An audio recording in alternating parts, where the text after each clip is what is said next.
ప్రైజ్లాడ్ sir. ప్రైజ్లాడండి. మీ పేరేంటి? ఎక్కడి నుంచి కాల్ చేస్తున్నారు? క్షీరసాగర్ నా మదన పేరు కార్యక్రమకు స్వాగతం. సార్, నేను పాడానండి. నా పేరు ఇస్రాయల్ రాజు అండి, ఎల్ఎస్ కోటేశ్వరరావు. హ్మ్. రంజిత్ ఓపరాయ్ గారికి వందనాలండి. వందనాలు బ్రదర్. అయ్యా వందనాలు సార్. వందనాలు. మాది పాడేరు సార్. పాడేరా పాలేరా? పాడేరు సార్. అరకు పాడేరు ఏజెన్సీ విశాఖ. అవునవును సార్, అవును. మీరు మా జిల్లాలో ఉన్నారు తెలుసా మీకు? ఎందుకు తెలుసా?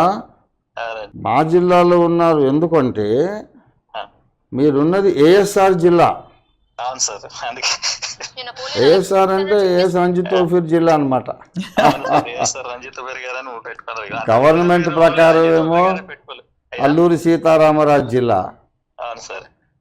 మీరు నా కుటుంబ సభ్యులైతే ఏఎస్ఆర్ జిల్లా అని ఇలాగ కూడా సంతోషపడవచ్చు. ఆ,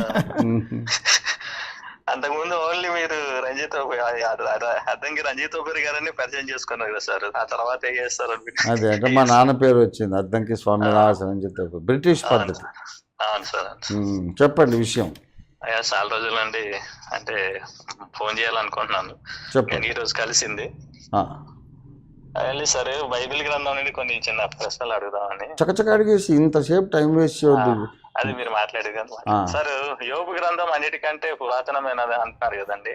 కాదు కాదు కాదు కాదు కాదు యోబు పురాతనమైన వాడు. యోబు గ్రంథము కీర్తనల తర్వాతనే రాయబడ్డది.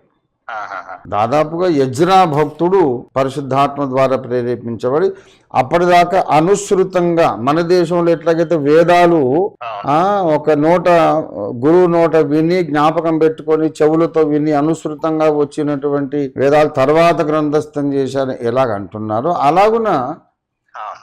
ఈ యోబు గ్రంథం కూడా అవును సార్.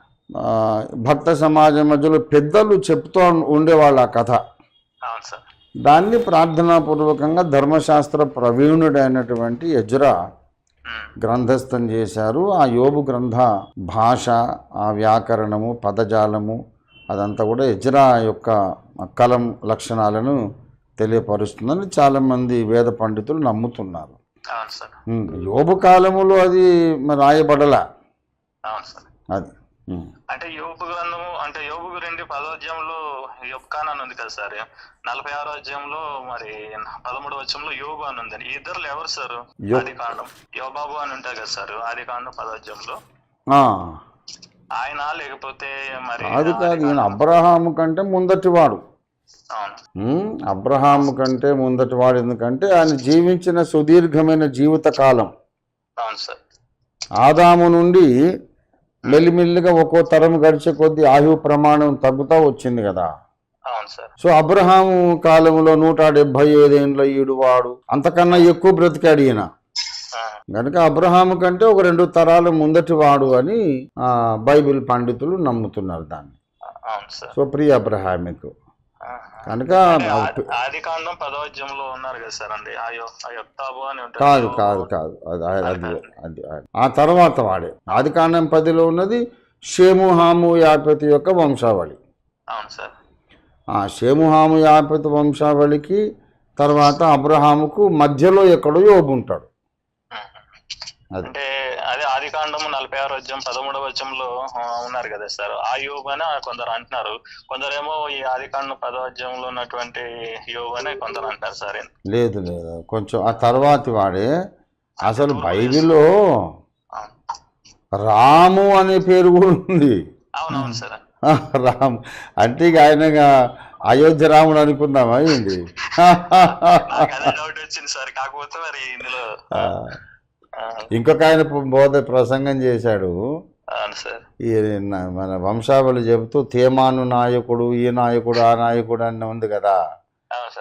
ఈనాడు బంజారా సోదరులు కూడా నాయక్ అని పెట్టుకోవడం అలవాటు కదా.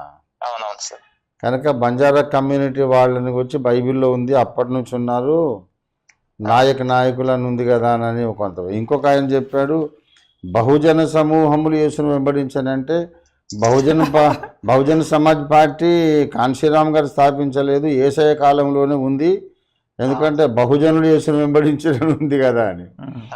కనుక ఇట్లా రకరకాల తికమక క్రియేట్ చేస్తున్నారు. కొన్ని నవ్వుకోవడానికి పనికొస్తాయి, అంతేగాని వాస్తవానికి ఇప్పుడు ఊజు దేశం మందు ఉన్నటువంటి ఈ మనిషి దాదాపు అబ్రహాము కంటే ముందున్నటువంటి తరము వాడన్నమాట. చేత పేర్లు అనేవి ఇప్పుడు మీరు హనోక్ అనేవాడు కయ్యను కొడుకు కూడా ఒక హనోకు ఉన్నాడు. మరి కయ్యను కొడుకు హనోకు వేరు కదా, మరి దేవునితో నడిచిన హనోకు వేరు కదా. అంటే అక్కడ డీటెయిల్ బాగుంది సార్. దీనికి డీటెయిల్ లేకపోవడం వల్ల డౌట్ పేర్లు ఈ ఆదికాండం 46వ అధ్యాయం 11వ వచనం ఉన్నటువంటి యోబు అంటున్నారు. రెండోది ఏంటంటే ఆదికాండం 10వ అధ్యాయం ఉన్నటువంటి అక్కడ ఉన్నారు కదండి యోబాబు అని, ఆయనే ఈయన అని కొందరు చెప్తున్నారు. యోబాబు అండి బాబు, యోబాబు వేరు, యోబు వేరు. ఒక అక్షరం ఎక్కువ వచ్చిందిగా. అవును సార్, ప్రొనౌన్సియేషన్ మారుతూ వచ్చిందని అంటున్నారు సార్. అంతగా డౌట్ వచ్చి మీద లేదు కాదు. ఇలాగా మరి మిరియాంకేమో మరియా అంటున్నారు కదా, అలాగే మరియమ్మ వేరు, మిరియాం వేరండి. సరే సార్, మంచిది. అదే చేయండి సార్.